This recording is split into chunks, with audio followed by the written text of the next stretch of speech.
Hey, how's it going, guys? It's Mike, and in today's video, I thought I would draw some backgrounds, in particular a forest. First thing we're going to do is I'm going to draw, it's kind of like a horizon line, but it's really a tree line. This is the last thing we're going to do, but it's going to help me to position the trees. So what I'm going to try to do to capture that feeling of perspective is the tree that is closest to us is going to have the most detail and the most texture. And as we see trees go into the distance, they're going to have less and less detail. And I think that'll help to get that feeling of perspective or atmospheric perspective for the trees. So I'm just going to start right here, not in the center, but sort of off to the left. And keeping the lines fairly loose because trees are organic. So, just like that. So I'm going to just erase that tree line that we drew earlier. And, okay, so these are the kind of lines that I'm going to do for the tree. I'm just going to do, they're sort of like little squiggly lines, like that. And what I did was I used Google, as always when I'm doing reference, and just looked at trees and sort of tried to figure out what kind of lines I could use to make that pattern. So, I'm holding the pencil fairly loose and just making these squiggly lines. That. I noticed that at the bottom of trees, you get this like little triangular area right there. Probably put one more right here. And I'll do another one over here. So just squiggly lines like that. And I just try to make it varied.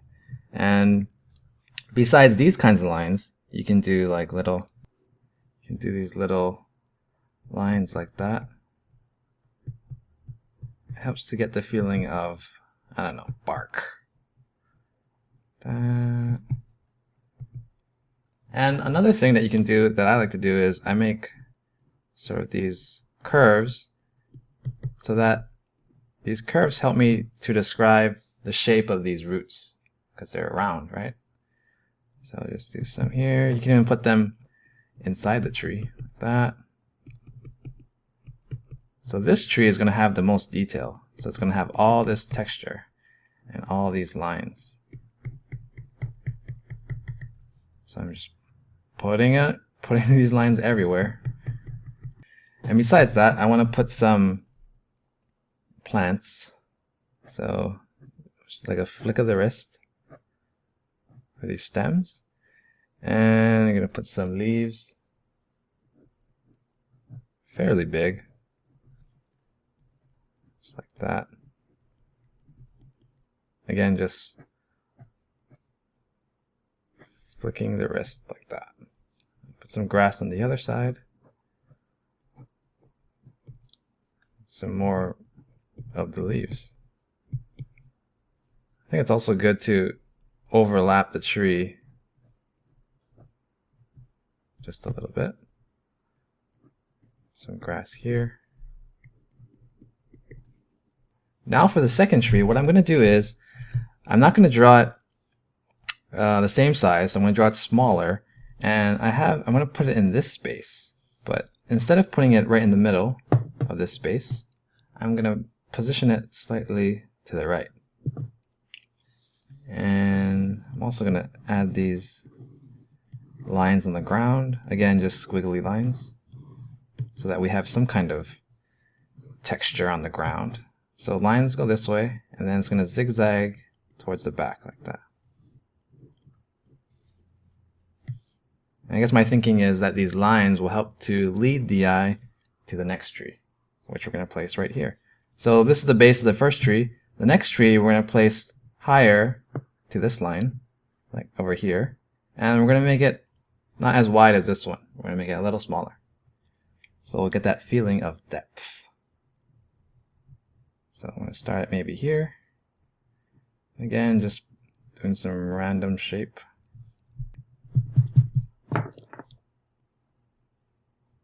That. Remember, try to make it smaller. That. Now I'm going to try and make a different kind of chunk. I'm going to split it off like that. And then, just like this one, I'm going to start adding in detail, but for this tree, I'm not going to be putting in as much detail. I'm still going to have these squiggly lines, but maybe not as much texture.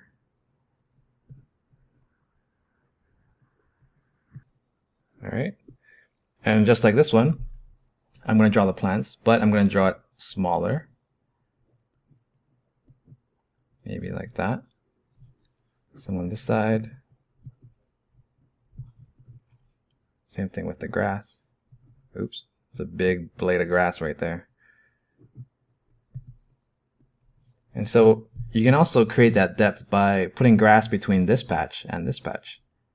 And just trying to imagine the size it's going to be between this. It's really like you're a gardener or something. You're just like making a forest. Like, yeah, I'll just put some grass here. That looks good. You know, put some grass here. So we have our lines on the ground heading towards this tree. That. And then now these lines are going to go to another tree. And so now we have this space again to decide where to put our tree. And I'm not going to put it in the middle, but I'm going to favor it to one side. So how about we favor it to this side? And remember, I'm going to put the next tree, the base of it, higher. So maybe like here. And I'm going to draw it smaller or less wide than this one. So maybe like this. I'm going to stop it here and stop it because we're going to draw some branches. Okay, so there we have a tree, and we're going to put just some lines, but even less detail than this one. And so you may be wondering, man, trees have so many leaves. How can I draw them all? It's impossible. Well, it's kind of impossible.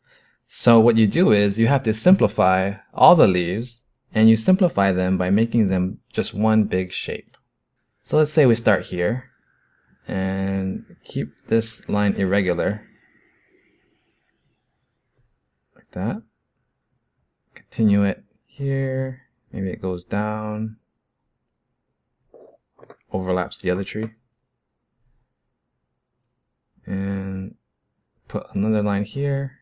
Like the branches are getting lost in all these leaves. So this shape is representing like a bunch of leaves, right? And we can just do some simple lines for shading, even doing it on the trunk. And that's how you can create the effect of a bunch of leaves, by simplifying them into a big shape that you can manage. Alright, so we're almost done with this forest. And you may be wondering about the distance, right? Like, do I have to just keep drawing trees until the background is filled up? Well, the answer is you could if you have, you know, a week to do this. But we don't have that much time. So here's a tree line that I talked about earlier. And what we're going to do is we're going to create just a bunch of simplified trees, kind of like this. And I'll just show you so you guys will get a better idea. So here on this side, we're going to create sort of like this shape. These are going to be like bushes or grass, just irregular shapes like that. And you don't even have to connect all the lines. Keep it fairly loose. And what I try to do is not really successful, is trying to avoid patterns. You know, so like it's like bump, bump, bump. So because in nature, it's wild. It's hardly any patterns like that. So It's really hard not to draw something in a pattern. Okay, so we can overlap that a little bit. And then now, above this, bush line, maybe this is grass or something, we're going to draw shapes that are like our tree trunks. So we're going to start at the top of these bushes, and we're not going to go all the way to the top. We're just going to stop like there. And you can just have fun making all these weird tree shapes. That. Because these trees are so far away that we can't really see detail on them. We just can see their shape. And so even though these lines aren't connected, we have the impression that they're just countless trees back there. So that's a good trick that I like to do, is just create the shape, and then our imagination sort of takes over. And then just like this tree, remember how we did the simplified shape for all the branches and all the leaves? We're going to do the same thing. Remember, just try to keep it irregular.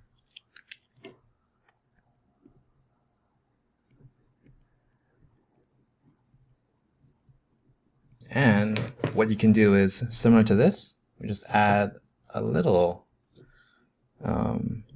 line work. I'm leaving some, I'm not putting the lines all the way to the top because I'm picturing these lines as shadow. So the top part of these grass shapes or bushes is going to be in light. And I'm just keeping them, all in the same direction. And you can do the same thing for the top.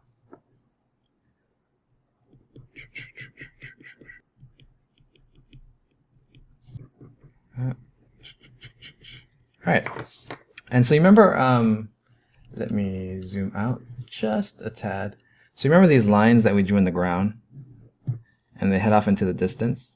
So as it gets closer to the tree line, I want to make the lines more dense. See how here it's like the lines are spread out, right? But as it gets closer to this tree line, I'm trying to make it much more dense. And that's some perspective things going on, because when lines get, a group of lines, when they're in a distance, they're more condensed like that. So that helps to create that effect of these lines traveling into the distance. And remember, we can also add the grass. So we have the grass here, really big,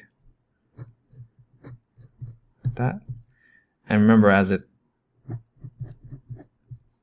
they're like all in a line. So I'm just trying to break them up so that, it's sort of like, now this is a line. So we can create grass back here. And here I use 2 lines per blade. But back here, maybe it's just like a flick.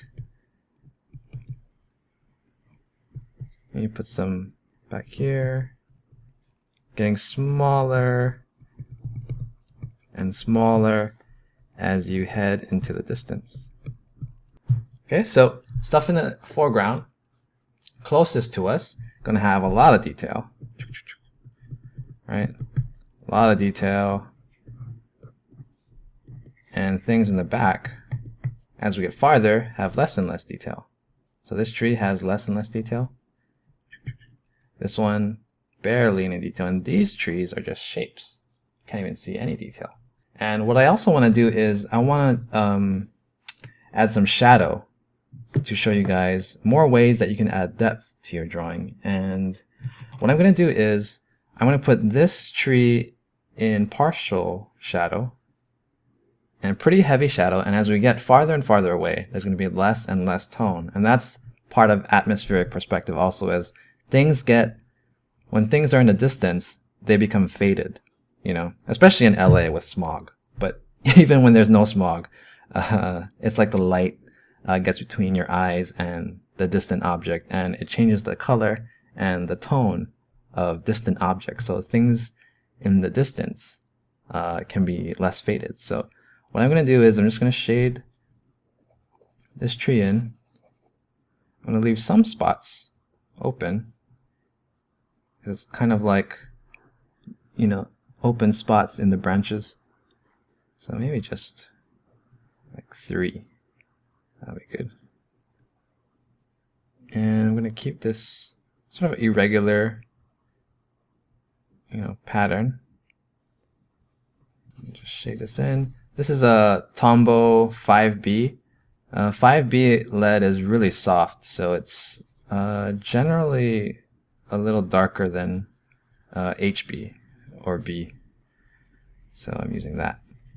On the ground, I'm going to add in just irregular shapes.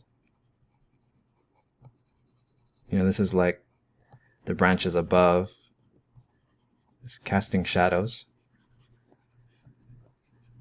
And all the way over here too. Like that. So what I want to do is try and outline these shadows just to make the shadows more crisp.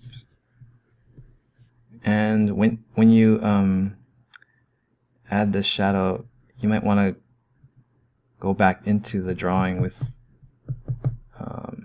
your pencil just to bring back some of that detail that you had before. And we're going to also do the same thing for this other tree, but I'm going to try and press just a little bit lighter, just to give that effect like the shadow is a bit more faded because this is farther back.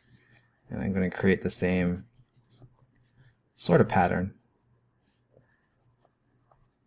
But see how this shape is pretty big? I mean, it's like however wide. So this one, I'm making it less tall, not wide.